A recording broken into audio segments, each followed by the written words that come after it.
This video is for you if you feel like being misunderstood has been a theme in your life. If you've been called too much, too sensitive, too intense, too loud, too awkward, too needy, any of these things to make you feel like you're too much of it and you need to tone it down, you need to wrap it up, just do less, be less. If that's you, then I have something really important to say to you. Hi there, my name is Yeren Kwan. I use they them pronouns, and this is Snakeskin. And what this is listening to the voices that were maybe said to you by other people, or maybe even inside your own head, that you're doing too much, that you are too much, that you need to tone it down. Listening to those voices and acting accordingly, toning yourself down, cutting parts of yourself off, making yourself less than, making yourself smaller to fit in. Doing that is making you sick. Dimming your light is making you sick. Because your too muchness, your intensity, your sensitivity, that is exactly what is your light. That is what you are here to share with the world and with those around you. You just haven't found the right people around you yet, because the people that you're meant to be around will uplift your intensity, they'll uplift your sensitivity, they'll honor your sensitivity, they'll honor all of who you are, as long as you can embrace and accept and unapologetically express all of who you are.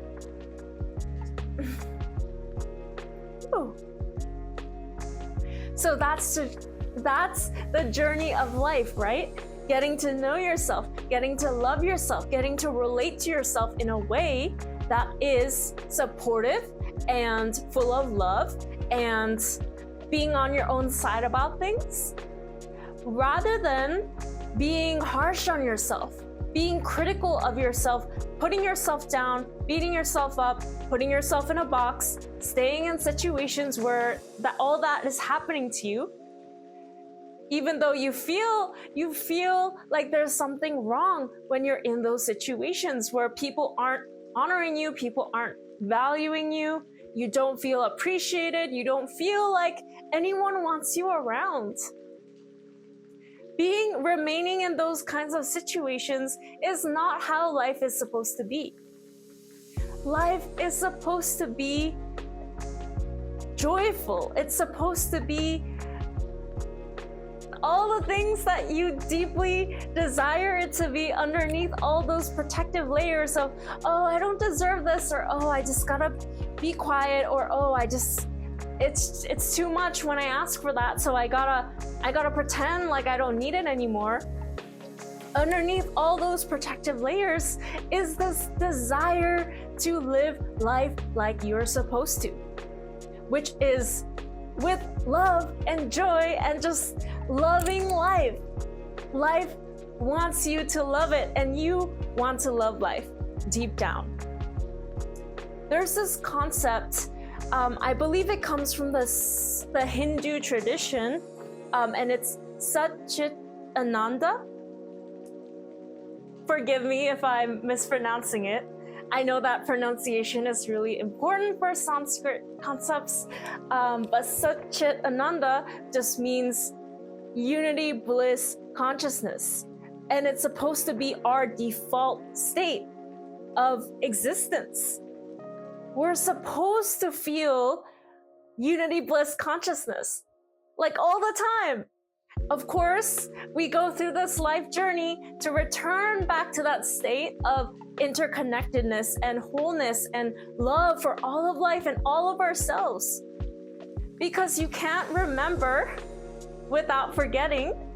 And this process of forgetting is also sacred, and it's also all part of your journey to becoming who you are meant to be in this life. So I'm not trying to say that these doubting voices or critical voices in your head are bad and you need to get rid of them, but rather it's kind of a way of changing your relationship to these voices, these parts of you that feel like sometimes all they want to do is push you down and squeeze you into a box that doesn't fit. Listening to those voices is making you sick, yes, and it's also not about getting rid of those voices because they'll really honestly never go away. They're just part of a combination of you being a human being, like a primate, a Homo sapiens with a brain and a survival mechanism to run away from danger and to seek food and nourishment. It's a combination of you just being a living, breathing animal and the family of origin, cultural influence, societal influence, all these isms that we live under, imperialism, colonialism, racism, etc., etc. It's those factors combined together that create this kind of experience of oppression, repression of your light. And so because of this, we live in systems that don't value us, that don't value human beings, that don't value human lives. And yes, we're working on changing that, but that won't happen in overnight, and it certainly won't happen if you don't free yourself from those voices and influences within yourself first. And because we are human beings, we have this survival mechanism, this instinct to perpetuate our existence that is embedded within us, lizard brain. And getting rid of that survival behavior mechanism, firstly, it isn't even possible, but secondly, you could be zenned out meditating in the middle of a street and then a car just like mows you over. We don't want that to happen. So we need the survival brain to guide us when needed in situations important to our survival. And we need to become more aware of these voices and protective mechanisms that are running in our head from the combination of our survival mechanisms with the influences of external oppressive forces.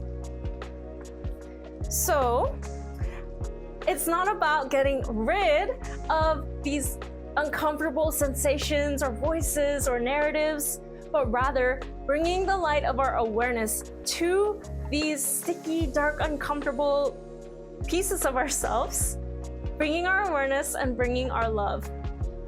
Because these voices, even the voice that is like criticizing you and like you can never do anything right according to this voice, and you would just do anything to just like get rid of it. You fight it every day. I've been there. Even that voice, it wants to protect you. It's there for a reason, or else you wouldn't have it around. So what I'm trying to say is all parts of you are there for a reason. All parts of you serve a purpose. Now, whether or not that purpose is no longer needed is up to you. You get to decide. You get to decide what you want to keep choosing and what you want to keep listening to, what you want to keep following the guidance of. And you also get to choose what you can acknowledge is an essential part of you, and at the same time, not choose it.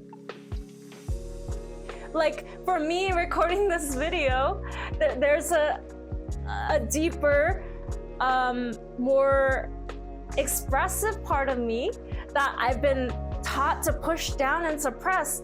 That part of me wanted to make this video. And there's also another part of me that was like, nah, let's not make that video. It's gonna be stupid and nobody's gonna watch it anyway, so why not just save your breath and just not do it? So there are these two voices in my head, and I see them both, and I see that one voice wants to protect me from the shame and the rejection and the ostracization that I faced so much when I was younger for being myself and for expressing myself. And there's that part of me that wants to express myself. That part of you that you also have within you that I want to encourage you to spend more time with, as well as spend more time with the critical voice too, because you really can't have one without the other. One invokes the other. And it's all about integrating this full spectrum of experiences and emotions and archetypes that we hold within us in order to move to a place where now I'm filming this video. I chose to listen to the part of me that wants to express myself, that wants to be in flow and be in love with life, that wants to ground into this frequency of Satchitananda, instead of the voice that wants me to make myself smaller and quiet down and shut down and tone down and just not speak up, not be myself, not express myself. Because expressing yourself in the most honest way possible is the fastest way for you to get to a place where you're in love with where you are in life. Let me explain. If tomorrow you decided, okay, I'm gonna be my full, most authentic self. I don't care what anyone else thinks. If they're judging me, that's a reflection of their own inability to accept parts of themselves. So I'm just gonna own me and I'm just gonna be me. What happens? Those people that are pushing you down and judging you and not treating you well are gonna realize that you don't fit with them anymore. And it's gonna lead to a lot of ending of relationships. And yes, that is painful, and it is important to make space for the grief of all versions of yourself and all relationships that have shaped you into who you are today. And all those people that are no longer valuing you, or they were never valuing you or appreciating all of who you are, they're gonna go out the door. And then the more you start sending out that signal, it's like a frequency, a vibration signal out to the universe, just like a radio signal, it calls in what's meant to come to you. It's literally like you're sending out a transmission of like energy to the world, and the world is listening. The universe is listening. Because the universe is in you, it's in me, it's in this air, it's in the sound waves that are coming out of my mouth, it's in all of these paintings, it's in the cat that is sleeping there and I'm kind of disturbing her by talking. It's all of these things. It's all the universe. We're all part of the universe. And so, trust me, sending out a signal, sending out a transmission of truth and authenticity, it can't help but invoke a response. If you call for help, someone responds. If you call 911, they send the people to come help with the situation. You call out, you receive a response. And so, where did I go? I feel like I went so many different places with this video, and that is what happens when I get excited, and that is okay. Because I'm just being me. I'm just being my unapologetic, expressive self, and that's what I deeply want for you. To be able to connect with your sense of what it feels like to be you, what it feels like to be alive and just in love with life. So, where did I start was you have to stop dimming your light. You have to stop suppressing what really wants to come out of you. And that might be difficult, especially if you have spent a long time, solidifying that neural pathway of shutting yourself down, of quieting yourself, of making yourself smaller. But you see it's making you sick, and you probably already feel that. because your body and your awareness is just so incredibly intelligent and just knows that something is up, that something's wrong, that something needs to change.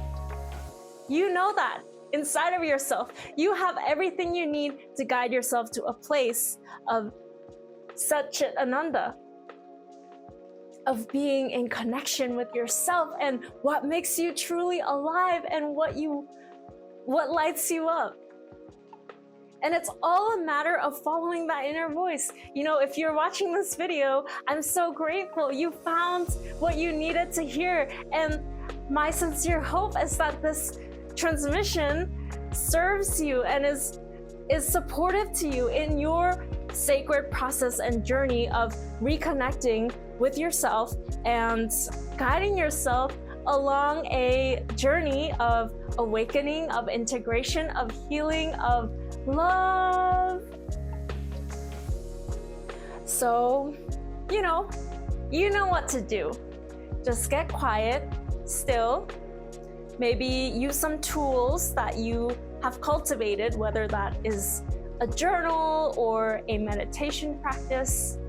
Just tap into the place where you can really listen to yourself and take it one step at a time.